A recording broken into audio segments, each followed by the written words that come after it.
Hello. Today we're going to be talking about the books that I read in August. I only read 5 books, which I know is like mediocre for like booktube standards. But I feel like 5 books is like roughly one a week, which I feel like is pretty good for somebody who works a full-time job. So here's my 5 books. The first book that I read was Reprieve by James Hahn Matson, and I do not have the physical copy of it because I read all of these online through Libby, which is like an online library, but the cover looks like this. So this book was honestly my least favorite of all the books that I read this month. This book follows a couple different point of views. And so basically the way that it works is the book does the thing where there's a straightforward narrative, but then there's also like a backwards moving narrative, and they meet in the middle. And then they also introduce a lot of characters all at once and a lot of different point of views all at once. And one of these point of views is basically like it's notes documenting a violent crime that has occurred in the future. So you're getting all these different characters introduced, and you're not really sure which ones are important, but then also at the same time they're giving you all these notes that are like about a crime that has occurred. So it is kind of like you start reading it and you're like, what the fuck is going on? So as the book is progressing, you're like meeting up with where the crime is going to occur, if that makes any sense. More of a thriller than like a traditional horror novel, which I was looking for a scary book, and this was more of a thriller. The main character is a teenage girl who her dad dies, and her and her mom end up moving states so that they can move in with family.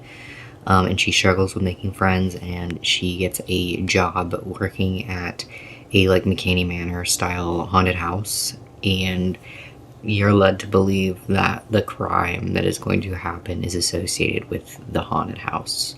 And you're kind of like trying to piece together how exactly the different characters that are being introduced are going to work into this like crime narrative. It was my least favorite. And I did read that like as a physical, like an ebook, but it was an actual book. The second book that I read was Stag Dance by Torrey Peters. I actually made a separate video about this one. It is 3 short stories and a novella following characters who exist outside of the traditional gender binary. The first story is like a dystopian sci-fi kind of story, speculative fiction, whatever you want to call it, taking place in the future, where there's basically like an issue where people can't create sex hormones anymore.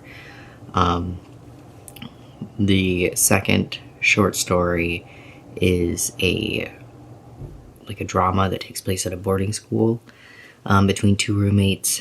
The third is a historical fiction taking place in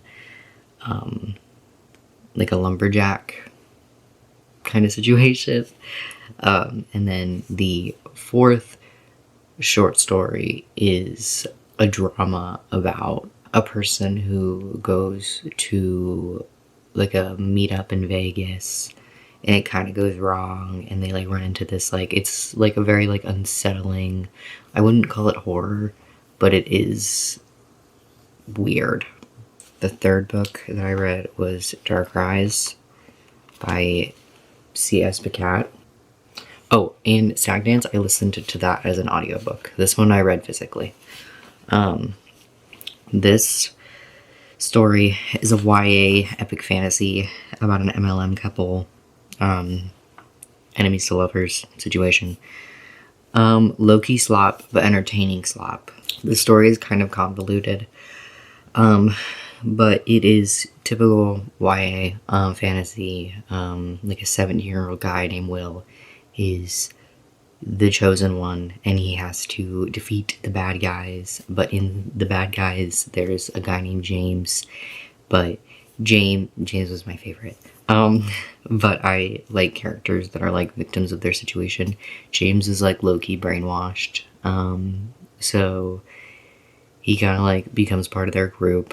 It was good, like, it was entertaining, but I don't think that it was necessarily anything special other than the fact that it was MLM. Like, I will give it points for that. But also, again, I was trying to read outside my genre, not the typical genre that I would read. The fourth book that I read is Nevada by Imogen Binnie. This book is kind of like written like stream of consciousness style. It's about like messy queer relationships with characters in their late 20s trying to process growing up while also maintaining their rebellious identities. The main character is a trans woman who is dating a cis woman, and the relationship is super messy. And she like hates her job and she doesn't really care about it, but then like she gets fired and she's like really upset. Like, it's very like she doesn't want to grow up, but she kind of has to. And then the second half of the book does switch to a different narrative, and then as the book progresses, the two main characters meet up. The first half of the book is a trans woman who like knows that she's trans, and then the second half of the book is like an egg who lives in Nevada and works at Walmart, and I think they're 22, 21, 22, something like that, younger, and they're kind of like in denial about it. It was good though. The last book that I read this month was called Model Home by Rivers Solomon. This one I like read it as an ebook, but I also listened to a couple chapters. The rainbow is coming in because the sun is going down. But this is my favorite read of this month. It's a haunted house story. The protagonist is non-binary. Them and their two sisters visit the family home as adults and find their parents dead. The story deals with queer identity of the main character, but then also family dynamics with the other characters. It's set up like a haunted house story. Like, there's ghosts, and you kind of get the idea that there's ghosts. But as the story progresses, you kind of start to wonder if there was some child abuse going on. Trigger warning, there was crazy trigger warnings for this one, but really good, and I thought it handled it well. There's also kind of like a coming-of-age story going on with the protagonist's 13-year-old daughter, who's kind of in like a weird relationship with somebody who's maybe an adult. I don't know. It was weird. They're friends online, and then when they go to America to go to the parents' house, the daughter meets up with her online friend who's like an adult, and the chapters are uncomfortable. There's nothing explicit in them, but some of the language used, like the older woman calls the daughter like pet names and shit, and it is very uncomfortable, but it is like a very real situation that lots of people who grew up on the internet have experienced, so I understand like why it's in the book, but it is very uncomfortable. However, this was my favorite book that I read this month. Again, I only read 5, but I feel like that's pretty good because I was really fucking busy.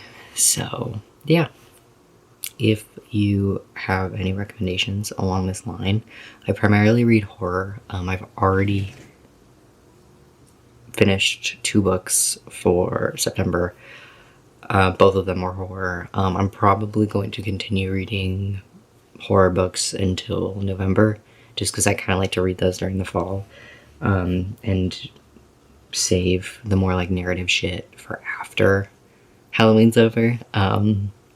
Yeah, any recommendations, let me know. I hope you have a nice day, and goodbye.